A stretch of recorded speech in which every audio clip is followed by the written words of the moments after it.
Well, hello, folks. This is Ryan again with the CactusCon crew, and I am here with Yael and David, who just gave an awesome talk.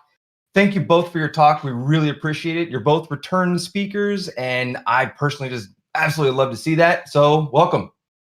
Thank you. Thank you. We're going to kick things off here with beginning our first giveaway of the day, and then we'll get to a Q&A.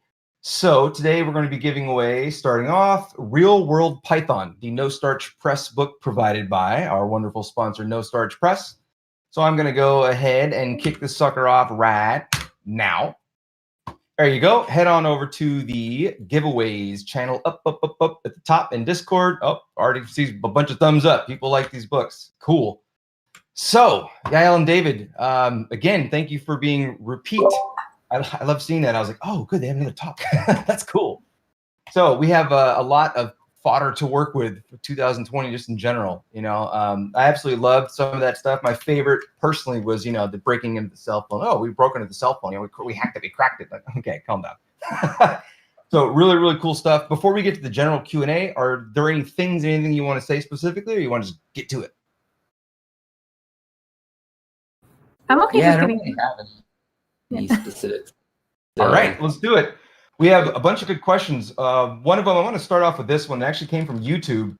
Any discussion on Verizon cyber reporting? Most people, believe it's credible. I mean, I've only seen the DBIR report and have used that to just cite some examples of where people have kind of said, hey, in this history, then this many attacks. That I think a lot of what they've mentioned doesn't seem to fly in the face of any other reporting around that. So it seems fine, but I haven't dug too deep into it. So a little random background here. I did a lot of threat intel for a while. The Verizon DBIR, when they request data from people, they request that everything matches what's known as the Verus framework, which has been around since at least 2011 when I first learned about it. I worked at a place where we actually, all of our stuff in our ticketing system mapped directly to Verus, which made it super easy for aligning our expectations and our goals and whatever on that report and reports like it. So we could look at that and go, oh, look, this terminology directly matches what we're doing. The problem that I find is that there are a number of organizations, I'd say most, don't use, excuse me, I don't know about most, that was stupid, sorry. But many who don't map to Verus or even know that it exists. So all of a sudden you have whatever taxonomy they're using in their threat intelligence platform. If they're in MISP and they're using, 13 of the, how many are there now, 100 or whatever taxonomies to categorize, even just like an IP address. Like, what is that? Is that C2? Is that CNC? Is that just delivery? Like, how are they're aligning that? And then when they report to Verizon, there has to be a mapping, right? Of, okay, well, what is that actually in Verus language? And I personally think there's some fidelity lost in there. And you may have some mismatches and slightly misreporting because of that. But overall, I mean, I read them every year. I love them. So another question. Can you guys talk about portmap.io in Grok or Tor2Web a bit more? I'm interested in cloud penetration testing or external perimeter testing. Which would you say is the easiest to set up for a POC? I mean, I've kind of played with Tor2Web for some things, but not anything. It was just more of just like, oh, cool, here's how you can view some Tor things. Yeah, I don't really know the details and what the, I guess, end goal for that would be, so I'm not sure what to advise on that. Ooh, here's a good one. With tech reporting and standard reporting, the goal is to be fast and accurate. How do you think tech journalists can do the accurate part better? They're usually very fast to release articles. That is a really good question, because I feel like the places that are the fastest often have the most errors because there is kind of a trade-off. And so it's really easy to say, like, don't publish until you have it right. But then there's also like the problem of speed. So one thing you can do is if you have fact checkers on your team, and I used to do this when I used to ghostwrite for this very popular health site, and I just like had people checking, like, I'm like, please just read after me as I type it and just double check these studies to make sure they say what I think they say. So that can be one way to do it. And then just the more knowledge you have overall of a beat, the less likely. Like I can just see article headlines and be like, this looks a little sketchy. And then also just building these sources and just having, I know there's like a, hackers that are media friendly, they'll just answer questions that you can just have on speed dial and be like, oh, I'm reading this thing. And they'll immediately be able to tell you like, no, this is overblown. You can't, like, this isn't hacking signal or whatever. So it's kind of, I think, a combination of those things. Do you find in the industry that those fact checkers are often technical in nature, or for that matter, very technical, or for that matter, have the background of InfoSec? Because I would think that would be very different, as far as research and knowing how to do it and really understanding like, oh, that's not even possible. Do you see a lot of like technical people in those roles, or is it primarily folks who have just gone through journalism, to the point where they just become that? Yeah, I mean, I think it depends on where you work. And so like sometimes there are fact checkers that are really technical, but sometimes when I say fact checkers, I don't mean like somebody in the role of a fact checker. I mean, that other tech reporter who knows this really well and is, like, do they have a chance to look over it really quickly? But yeah, I don't know. It's hard to find, like, especially for editors, it's hard to find editors that both know how to edit and are technical because, you don't get paid as much for editing. Most people who are really technical go into tech. And so it's hard to find. I constantly am having to have, not at my current job, but like when I was freelancing, constantly having to correct errors that editors introduced and try to get them to change stuff and fix it. So yeah, it's not easy. Like I don't think any of this is easy, especially if you're trying to get stuff out fast, like you are going to sacrifice accuracy sometimes. But then there's also stories that people have worked on for months that have errors. And so it's just prioritizing that and figuring out the best way to kind of do it. Thank you. Kind of a follow-up to that, really. I guess we're dovetailing into this one. Any thoughts on ways to incentivize accurate reporting? Profit motive is for flashiest headlines these days. I don't know that that's always true. Like a lot of people say like, oh, this is clickbait and they're just writing these headlines to get me to click on it. But a lot of the sites that people say that about are they don't, that's not the metric they're going for. They're not going for clicks. They're going for like either subscribers or like time spent on page or some other metric. So I feel like that's kind of an inaccuracy when people are like, fucking clickbait, but yeah, I think I think like maybe reaching out, like I get a lot of emails anytime somebody thinks there's an error, and sometimes they're accurate, but a lot of times they're not. Like a lot of times it's a matter of opinion, or maybe the person commenting hasn't done their research. So I think like a good way to incentivize it is by like spreading work that is good and talking to reporters who do a good job. Like maybe like when you're trying to tell somebody about your story, take it to people who will care about accuracy and just being good about doing that instead of just like whatever the flashiest headline is. Like I think that's a big incentive for me, is just kind of building trust within the community. What do you think, David? I mean, I think a lot of those incentives are already there. Journalists don't want to get a reputation as being somebody that is woefully inaccurate and full of errors on their reporting. Otherwise, they don't get a job. So, and it's already kind of a hard enough proposition as it is. That being said, like there's a lot of reporting done by a wide variety of news outlets. Like news is not just the game of, the big broadcast companies and the big papers anymore. We have a lot of independent media outlets with a lot of other economic alignments that are a little bit different than just, a giant, corporate kind of collection of papers. I don't want to name any specific ones, but just like anybody in the media knows, it's like, yeah, they've just bought out this thing now. But, there's other stuff out there. There's the markup. There's like all these other people doing really good work. And I would recommend diversifying your media intake. I think also like I wish there was less of sort of a stigma attached to making corrections in media. Like I feel like if I mess something up, I want to correct it. And so like sometimes you'll hear people say like, oh, isn't that the writer who had like 3 corrections and got this thing totally wrong? And then you have reporters who just double down when they're wrong and like will never admit it. Like one of the people we roasted last year, it's like you have a bad headline, every person in the industry is saying this is incorrect and they just won't admit it. And I think it's because there's that stigma. So I wish it was a little bit more like tech, where it's like, oh, you just closed all these bugs. That's like a positive thing. Like if there's an error in a story. And then also just realizing it's not always the writer. Sometimes it's the editor and they might not want to admit it because you don't want to throw your editor under the bus. But a lot of stuff you might think like, oh, this writer got this wrong. Like it wasn't actually the writer. So it was like a last minute change they didn't even see or approve.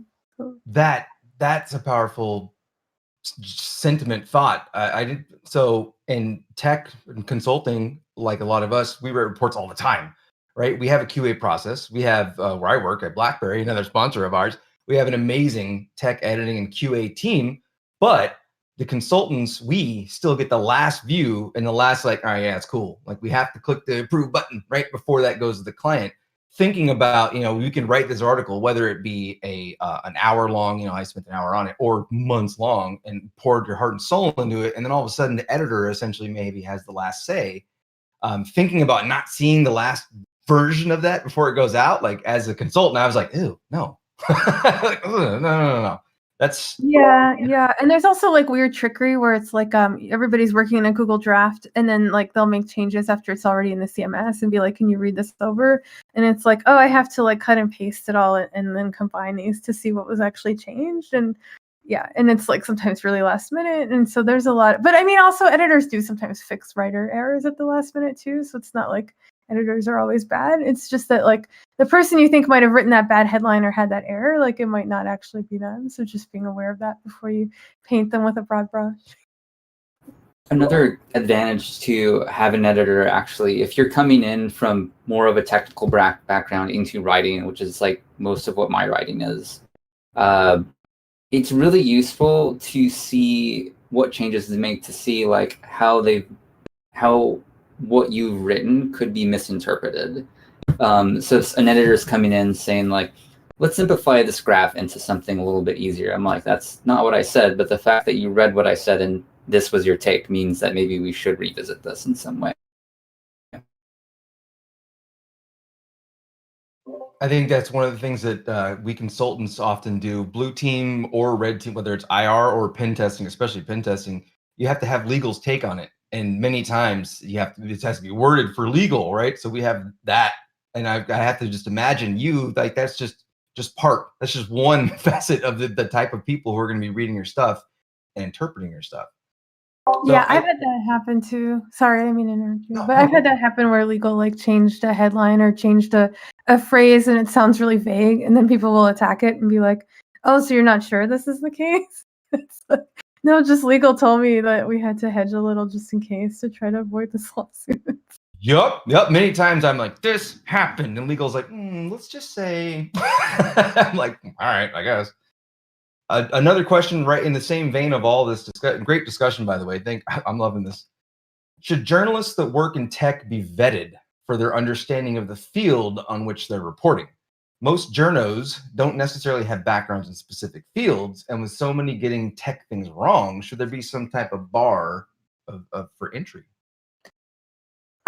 Okay, so I have a couple of answers to that, and the first one people don't really like to hear, but I feel like if you're really, really, really good at tech, you're not like it's hard to write for like a normal audience, like a general audience.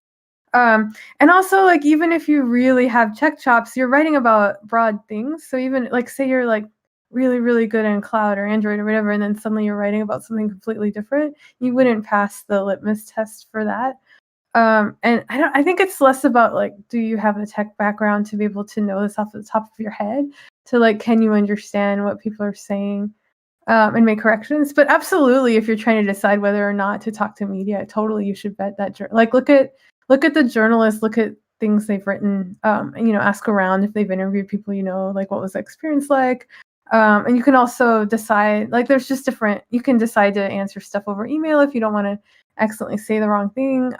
Some places will let people review their quotes before you publish. So there's like if you're worried about being misinterpreted, I think that it's like on you to vet the writer, but I wouldn't necessarily say it's based on their technical expertise, but more about their like ethics and kind of how they work.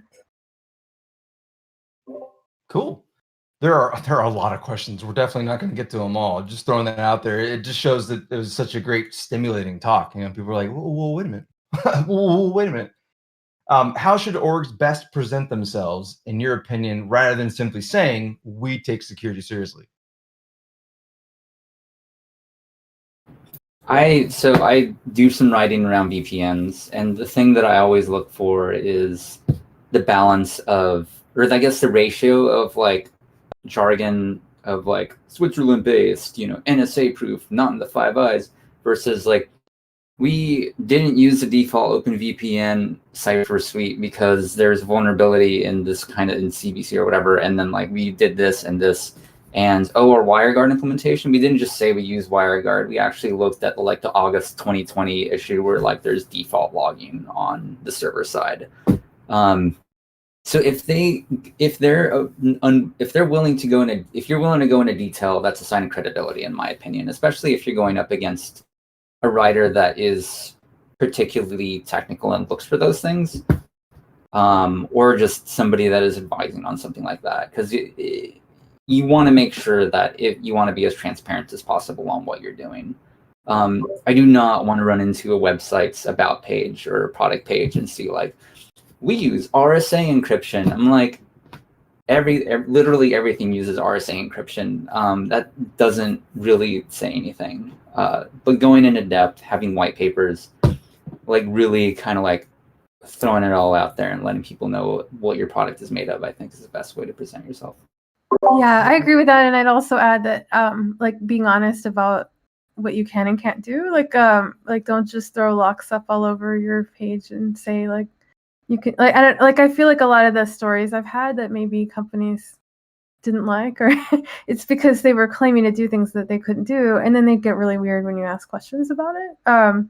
So just being honest about like no, we can't do. I think like there's some sites that do this really well, like the new the new email service. They're like, no, we're not end-to-end encrypted. Like they're very like honest about what their limitations are. There was Encrypt.me did this too for their VPN. They were like, no, this won't actually help you have additional security if you're already using HTTPS on these sites, and just being like really honest. Like that's something that I look for. I love that combo. It reminds me of the general bingo card at a conference. You know, like especially RSA. That's the famous one, right? Your RSA bingo card. When folks come in and they're trying to slang their products, and it's all, over the years they've changed obviously, but big data. And then 1 year it was big data, and then it was a data lake, and then it was blockchain, and you're just like, oh God, come on, shut up. I got a computer for my kid, and the motherboard, the BIOS, when you boot it, it says military grade capacitors is on the BIOS, and I was like, what the? I was like, shut up, dude. It's a great computer, and I love him for selling it to me, by the way. I hope you're watching. But it's just funny. I was like, military grade capacitors. That's how you're gonna say, okay, that's gonna make me buy the motherboard. It's the same thing with tech, and you see it all the time. And I really love that you mentioned honesty and security, but honesty in terms of capability. So many of us in the security community are like, oh, I can do this and I can do that and I can do this. Sure. But when people ask them, can you comment on so-and-so? There are certain people who will still comment on that when they have no business commenting on that. Like myself, zero red team true capability, right? I suck when it comes to pen testing or exploit dev or any of that stuff. And my first thing is like, I'm the wrong guy. Don't even ask me. And we see a lot of folks in our field in security who, in their Twitter accounts or whatever, they're commenting on these things. And they're like, that's not your background. That's not what you do. And so to see that from a journalist point of view, that's, and how they blend is, I think there's actually like the PR angle, because a lot of people are saying like, should we vet journalists? It's like, should you vet the PR people in your own team who maybe are saying things that are wrong or like completely contradictory to what you're saying? And so part of what I have to do, because I talk to a lot of PR people who really don't understand the products, which is like, maybe I don't know exactly if that's their job or not, but to get them to take a question from the media seriously and get the right people on the phone, like get the tech guy to answer this question, because clearly you're just cutting and pasting something from something they gave you a while ago. And there's really good PR people who do understand tech and know how to delegate that. But like, I don't know, there's just a lot of sites that they're like, I'm like, your site says you do XYZ, but you don't actually do that. And they'll be like, oh yeah, our PR people. And I'm like, you know, the company hires the PR people. It's not out of your hands. Like you can tell them, like, don't say this thing about our product that's incorrect. Like you have the power to do that. So. Yes, I agree. I love it. Again, whole bunch of awesome questions. We're getting close on time here, so I'm just going to pick. Here's the good one. Thoughts on standard response / defense tactics of documents information is stolen as opposed to whistleblowing, getting multiple sources for information. Oh, like the ethics of reporting on stolen on like hacked documents. I like that. Let's go with that. Or is that I quite understood the question. I think it really depends on the situation and if it's like in the public interest. So if somebody gets you something that's really juicy, but it's and like would be interesting, I don't think that's always, like, for me that doesn't always meet my bar for like, is it ethical to report on this? Like, is this in the public interest? And it's kind of a personal decision. And conversation with your editor and the site you write for and etc. But for me, like, that the bar is kind of high. I don't know if that answered the question though. I don't think I understood the question. Nor did I, but you know what? I liked your answer anyway. So, so again, there are a bunch of questions in the chat. If you folks happen to have the time and can pop into like the hallway or maybe, you know, and give some love there, that'd be great. Oh yeah. Thank you so much for coming back to CactusCon, being a virtual conference and you know, feeling so new and then yet seeing familiar faces and having that old warm feeling. That's where it's at. So thanks for having us. Yeah, heck yeah. I hope that maybe we'll have you again and again and again. All right, cool. So thanks again, folks. Thanks.